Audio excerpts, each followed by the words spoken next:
Good morning, everybody. Today is Tuesday, April 21st, a beautiful morning in Wapaka. Um, Quite a storm we had last night. Had lots of branches down this morning as I was taking my dog for a walk. Uh, Hope the wind calms down a bit today.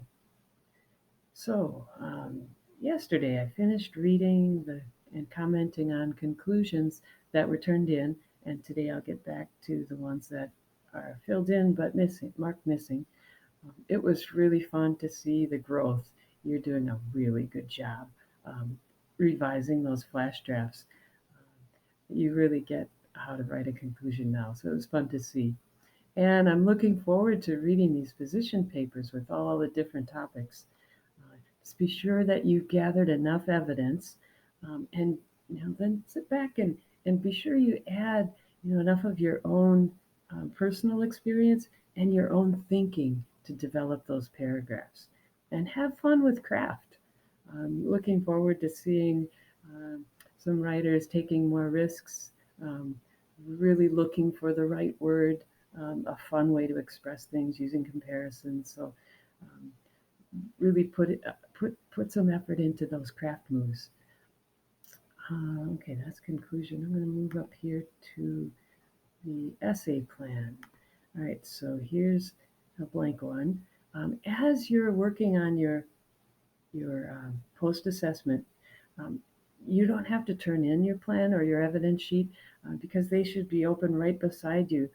You're using those to write your papers. And if you get to a part in the plan that it still sounds a little bit fuzzy, you're not sure what a quote sandwich is, or having trouble writing a topic sentence that has key words that go back to your claim, well, don't hesitate to go back to some of the mini lessons and review those. Take a look at the examples again and use those as mentor texts. Use the resources that you have.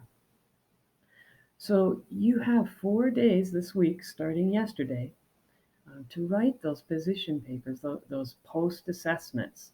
Remember, this is kind of like your final exam for writing, your last eighth grade writing, last eighth grade essay. So, if you're writing and well, we give you 4 days. That's if you add 25 to 30 minutes a day. That's kind of the equivalent of 2 regular class periods, about. So if when you're writing get into a groove and end up writing for 45 minutes or even an hour, um, that's fine. Then give yourself a break maybe the next day. Um, skip the writing for a day and concentrate on your science or your soc or read. So you determine your schedule on this. Just make sure that you're putting in enough time to do your best and try to get it done by Friday. And again, the deadlines are fluent in this continuation of learning. Um, Please do not turn in your essay early, though. If you finish it, say today or tomorrow, um, go back on Friday and read it again with um, fresh eyes, and you'll be surprised how much you'll notice.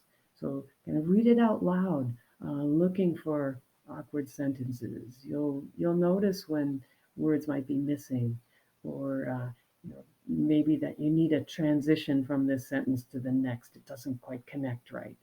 So take the time um, to reread carefully, slowly.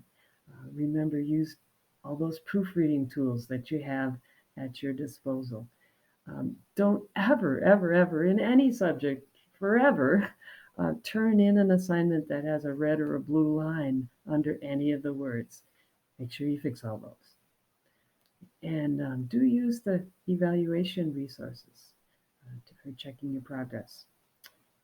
Lastly, I want to remind you about the what have you been reading question. Please go ahead, and most of you have answered it already, but if you haven't yet, please answer that question. And I'm going to go to the joke before I run out of time.